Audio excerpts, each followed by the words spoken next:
Que Dios los bendiga y vamos a leer la palabra de Dios. Este día tenemos una enseñanza, una predicación, un exordio acerca del trigo y la cizaña. Mientras la parábola de la siembra nos habla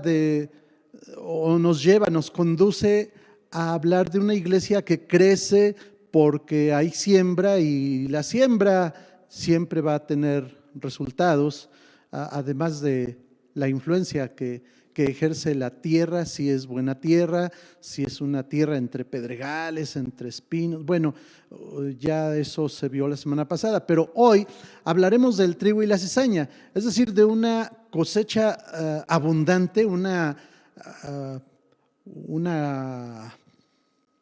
ya abundancia de fruto, cuando ya se sembró y está creciendo, pero se descubre que hay cizaña entre el trigo. ¿Y qué es la cizaña? Bueno, la cizaña es una gramínea anual que se parece mucho al trigo hasta que desarrolla la espiga. Su harina es venenosa. En la parábola de la cizaña, el Señor compara con ella a los introducidos por Satanás en el reino, los cuales serán consumidos por el juicio. Eso lo dice Samuel Vila en el Nuevo Diccionario Bíblico Ilustrado de Editorial CLIE. Pero también la cizaña se puede ver según un diccionario secular.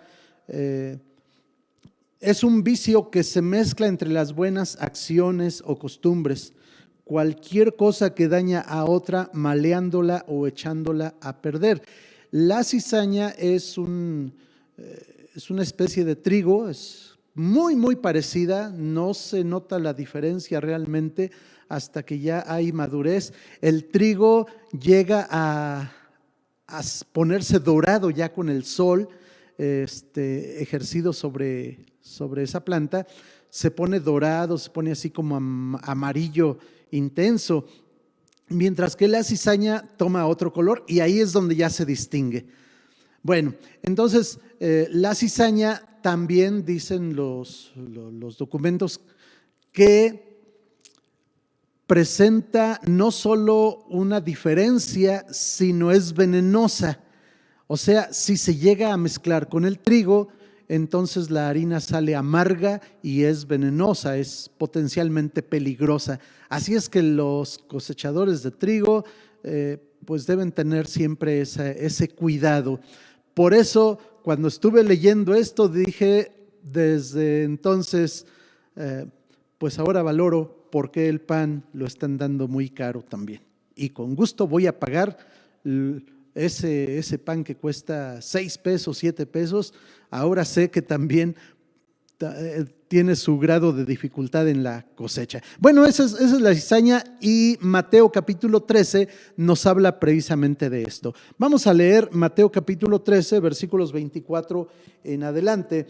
Les refirió esta parábola diciendo: el reino de los cielos es semejante a un hombre que sembró buena semilla en su campo, pero mientras dormían los hombres, vino su enemigo y sembró cizaña entre el trigo y se fue. Y cuando salió la hierba y dio fruto, entonces apareció también la cizaña. Vinieron entonces los siervos del padre de familia y le dijeron: Señor, ¿no sembraste buena semilla en tu campo? ¿De dónde pues tiene cizaña? Él les dijo: un enemigo ha hecho esto. Y los siervos le dijeron: ¿quieres pues que vayamos y la arranquemos? Él les dijo: no sea que al arrancar la cizaña arranquen también con ella el trigo. Dejad crecer juntamente lo uno y lo otro hasta la siega, y al tiempo de la siega yo diré a los segadores: recoged primero la cizaña y atadla en manojos para quemarla, pero recoged el trigo en mi granero. Y el Señor Jesús, adelante, en los versículos 36 al 43, los versículos 36 al 43, Dice la interpretación que él da a esta parábola: el que siembra la buena semilla es el Hijo del Hombre, el campo es el mundo, la buena semilla son los hijos del reino y las cizañas son los hijos del malo. El enemigo que la sembró es el diablo, la siega es el fin del siglo y los segadores son los ángeles. De manera que como se arranca la cizaña y se quema en el fuego, así será en el fin de este siglo. Enviará el Hijo del Hombre a sus ángeles y recogerán de su reino a todos los que sirven de tropiezo y a los que hacen iniquidad, y los echarán en el horno de fuego. Mis hermanos, realmente esa es la interpretación que Jesús le da a esa parábola del trigo y la cizaña. Y entendí que el pueblo de Israel fue llamado de entre los gentiles para hacerlo una nación santa. Eso es lo que Dios dice en Éxodo capítulo 19. Trata de hacer un pacto, o más bien hace un pacto con el pueblo de Israel y le dice: yo los rescaté a ustedes, yo quiero que sean una nación santa, que sean linaje escogido, linaje real.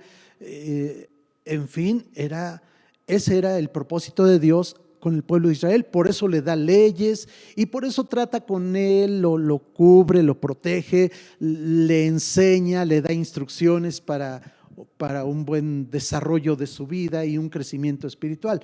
El pueblo de Israel debería tener cuidado de no contaminarse con nadie, con nada.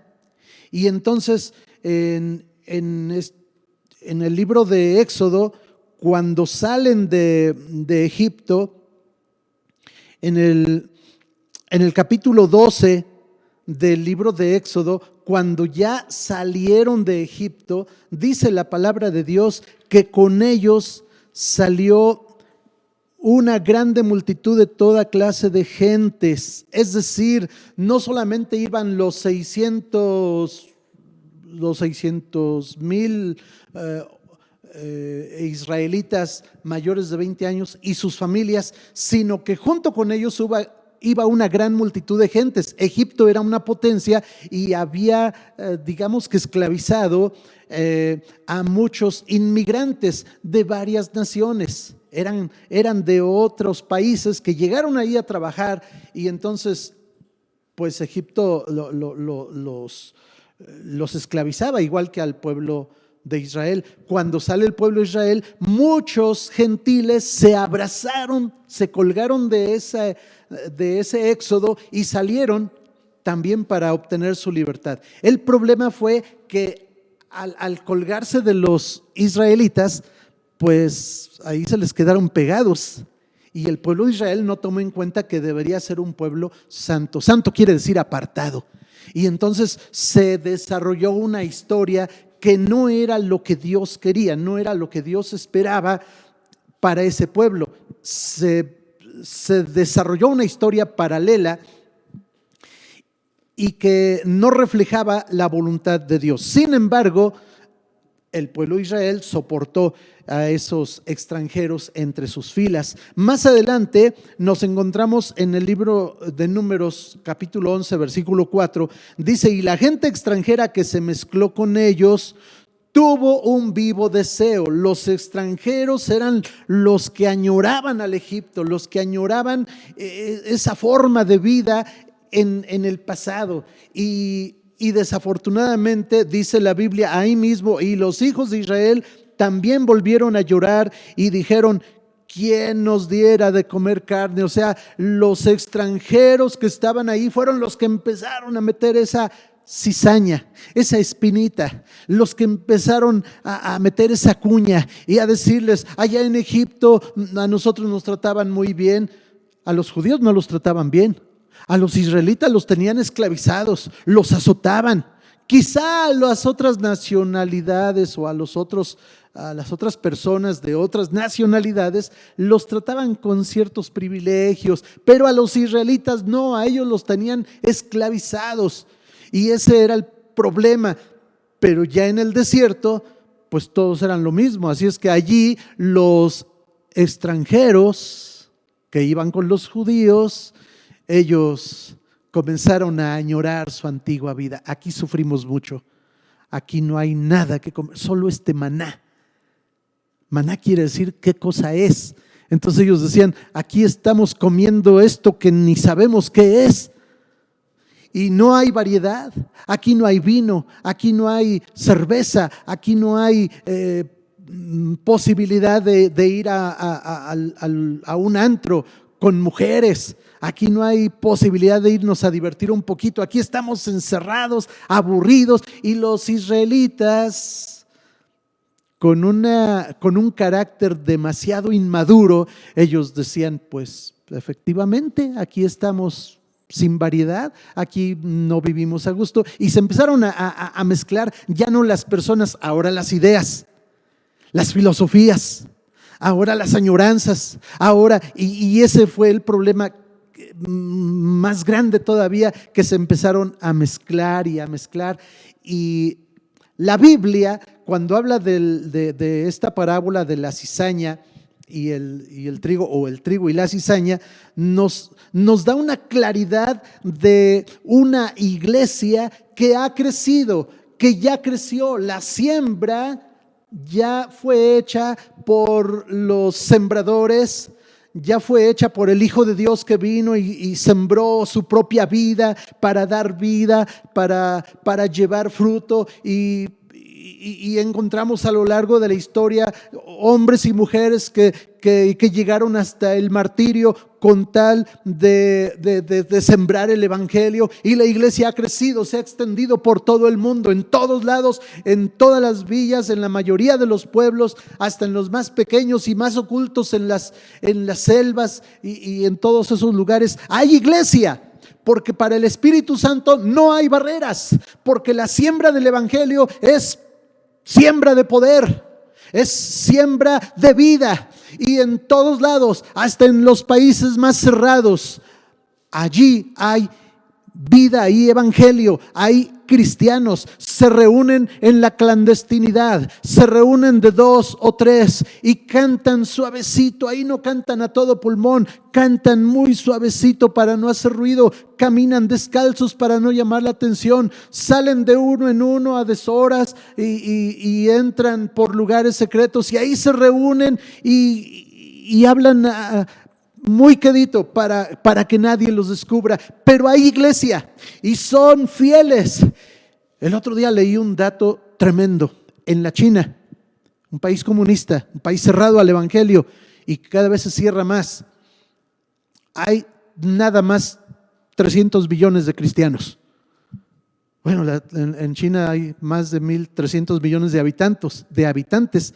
Entonces hablar de 300 millones de cristianos, pues es hablar de una minoría, pero son muchísimos cristianos que viven en la clandestinidad, que se ocultan para leer la Biblia, que llegan de lugares tan lejanos para reunirse 15 o 20 personas por 15 o 20 minutos en cierto lugar y ahí desarrollar su liturgia, su adoración al Señor, y ahí se alimentan ya ni siquiera de papelitos, ahí se alimentan de lo que llevan aquí en la mente.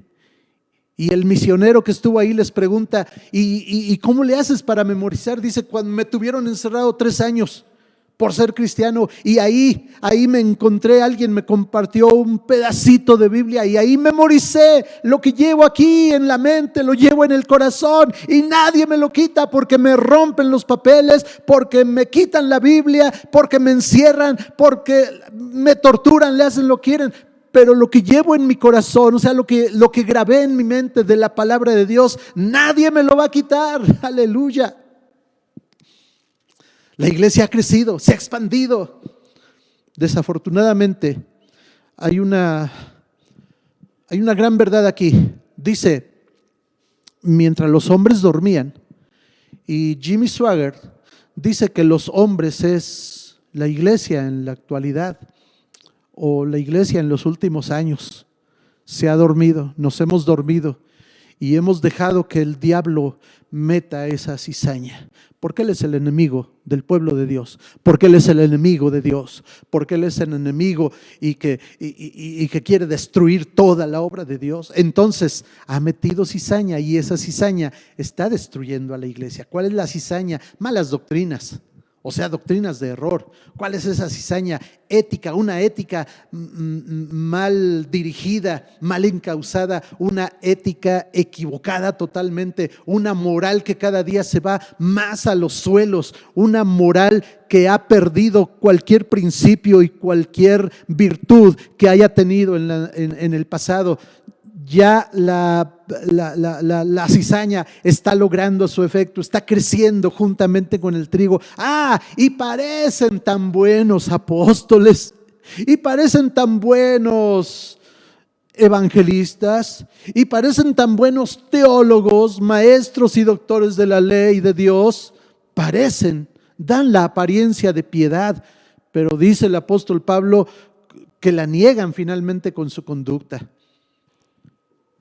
Esa es la cizaña que ha crecido entre la iglesia. Mis amados hermanos, porque la misma iglesia ha dormido una siestecita. Mientras viene el Señor, durmamos. Mientras viene el Señor, nos vamos a acomodar en nuestro templo para cantar himnos y para cuidar nuestro lugar, que nadie me quite. Este es el lugar que me gustó y nadie me lo quita. Si es un lugar hasta adelante, está bien, cuídelo cuando haya culto presencial. Busque los lugares hasta adelante para estar cerquita del altar y correr ahí cuando venga el llamamiento, correr ante la presencia de Dios y doblar nuestras rodillas y derramar nuestras lágrimas delante del Señor y decirle: gracias porque me salvaste, gracias por la palabra que oí. Y cuida ese lugar que está hasta adelante. Pero si está cuidando el de los lugares hasta atrás, cuidado con eso. Bueno, mis amados hermanos, hoy tengo que decir entonces que la iglesia se acomodó y dejó de predicar el verdadero evangelio. Se acomodó y los laicos y aún muchos pastores decidieron ya no estudiar nada, decidieron ya conformarse con el ABC del evangelio y empezaron a llegar nuevos maestros y empezaron a meter doctrinas tan humanistas que rayan en lo satánico y que empezaron a destruir la fibra espiritual del alma de la iglesia, que es la comunión con Jesucristo a través del Espíritu Santo. Y empezamos a aceptar todo tipo de doctrinas y de enseñanzas. Y hermanos, hoy la iglesia está bien confundida, está bien revuelta. Yo quiero que veamos una pequeña historia que traté de armar aquí a partir de la Biblia, a partir de lo que dice el libro de Apocalipsis. En el capítulo 2 nos habla de la iglesia de Éfeso.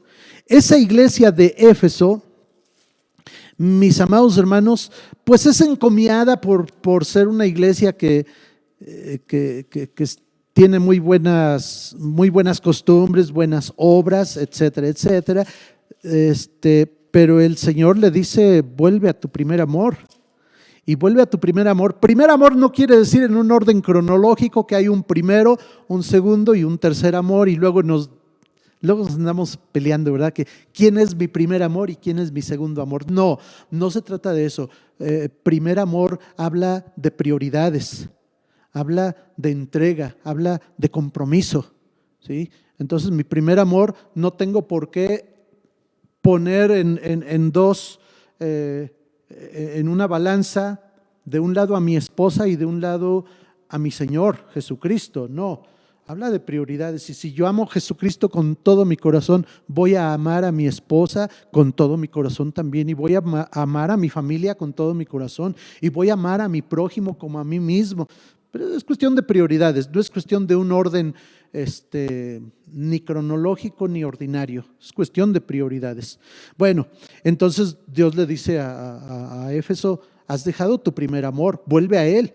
Pero lo que me llama la atención aquí, para armar esta historia que les digo, dice que la iglesia de Éfeso es señalada como la que ha dejado su primer amor, pero tiene de bueno, fíjense, pero tienes de bueno esto, que no aceptas a los falsos profetas, ni aceptas a los malos, y además aborreces a los nicolaitas.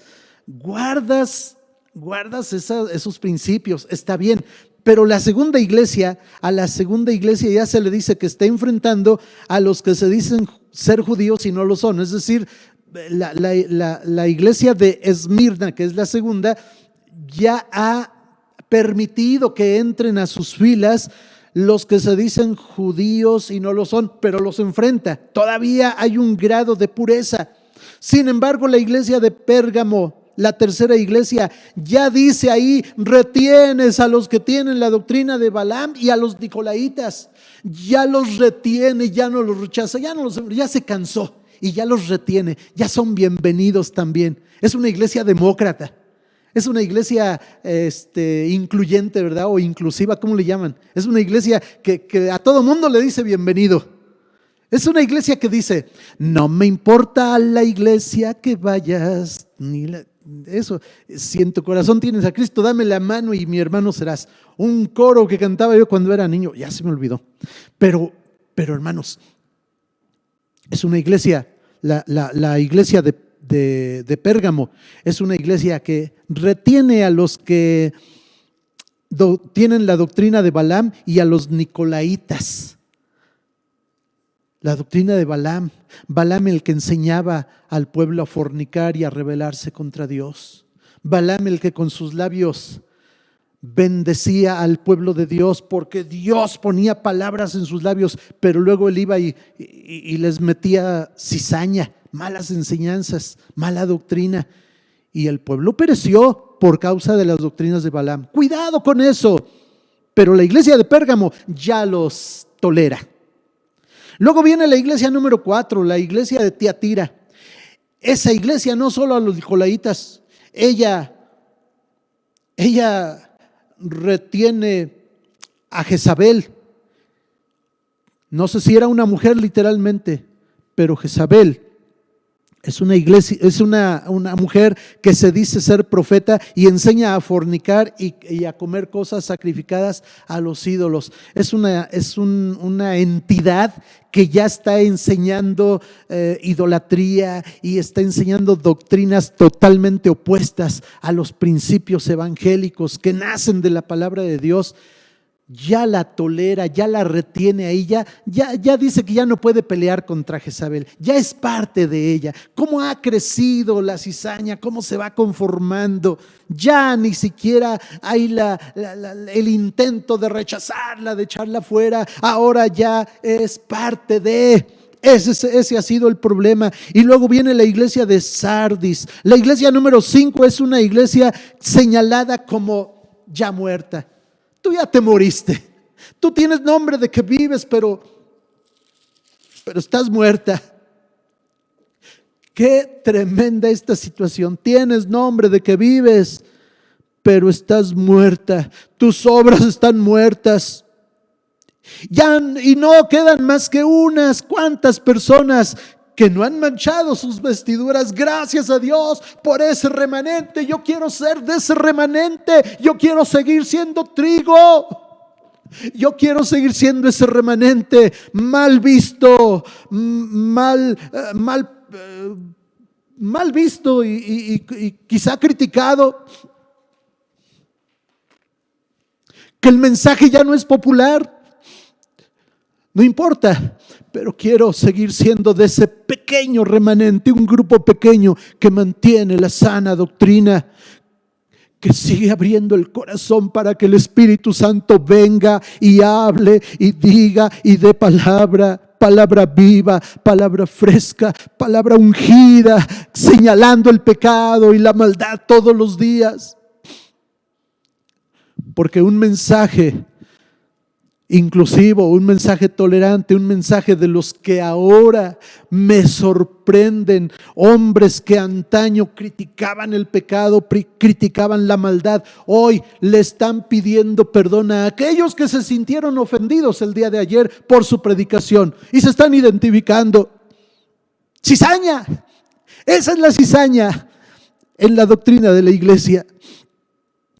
Pero la iglesia número 6, la iglesia de Filadelfia, es un tanto difícil de entender, porque no hay crítica para la iglesia en Filadelfia, no hay una crítica realmente definida, pero se le dice aquí: la gracia de Dios ha intervenido en la iglesia de Filadelfia. Es decir, si no fuera por la intervención divina, si no fuera por el Señor mismo, que ha sacado a los que se dicen ser judíos y no lo son, es decir, a los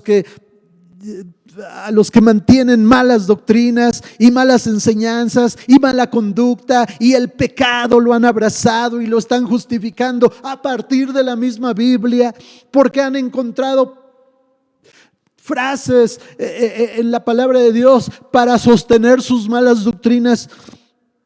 Pero si no fuera por la intervención de Dios, acabarían totalmente con la iglesia. Aquí en la iglesia de Filadelfia dice que el Señor mismo los ha sacado y los ha puesto a los pies de los que verdaderamente son cristianos y mantienen una fe viva, una fe excelente delante de Dios, débil, pequeña, pero sin negar el nombre de Cristo. Es Dios mismo el que interviene, porque la iglesia ya ha perdido la fuerza, ya no se defiende a sí misma. Y finalmente, la iglesia de la Odisea es confrontada en una apostasía total. A ella se le dice: tú dices que soy rico, me he enriquecido, no tengo necesidad de nada, pero yo te digo que te arrepientas, porque no eres más que un desventurado, miserable, pobre, ciego y desnudo. Esa es la iglesia que ha crecido y ha dejado que la cizaña entre a formar parte de sus filas. Llegará el momento, dice el Señor, viene el momento y viene ya, en que el Señor mandará a los segadores. En Mateo capítulo 13 dice que son los ángeles que van a juntar de los 4 puntos cardinales de la tierra a los que son cizaña, toda la cizaña, la van a atar en manojos para ser lanzada en el lago de fuego. Ahí será el lloro y el crujir de dientes.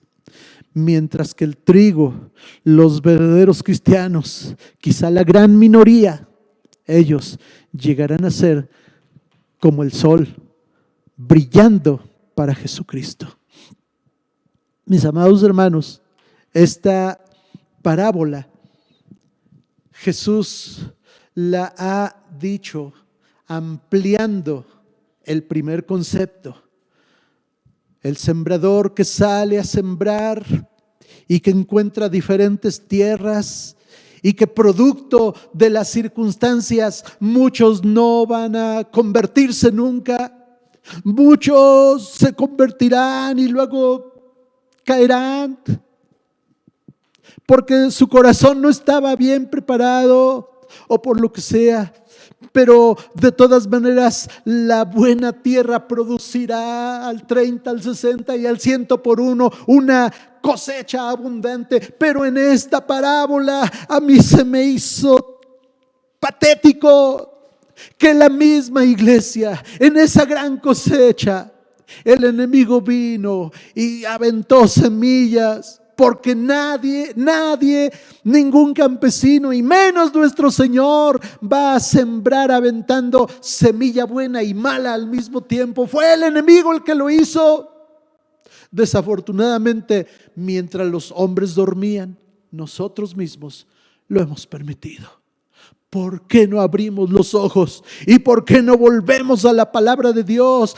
¿Por qué no nos paramos en las esquinas de las veredas antiguas y preguntamos por por las doctrinas verdaderas y comenzamos a andar en ellas? ¿Por qué no volvemos a la palabra? Porque seguimos abriendo nuestros oídos a las doctrinas que vienen de allá y a las revelaciones que vienen de allá y a las enseñanzas que vienen también de por allá. ¿Por qué seguimos abriendo nuestros oídos a lo que no es de la palabra de Dios? Aunque venga bien disfrazado, aunque venga bien disimulado, no es de Dios.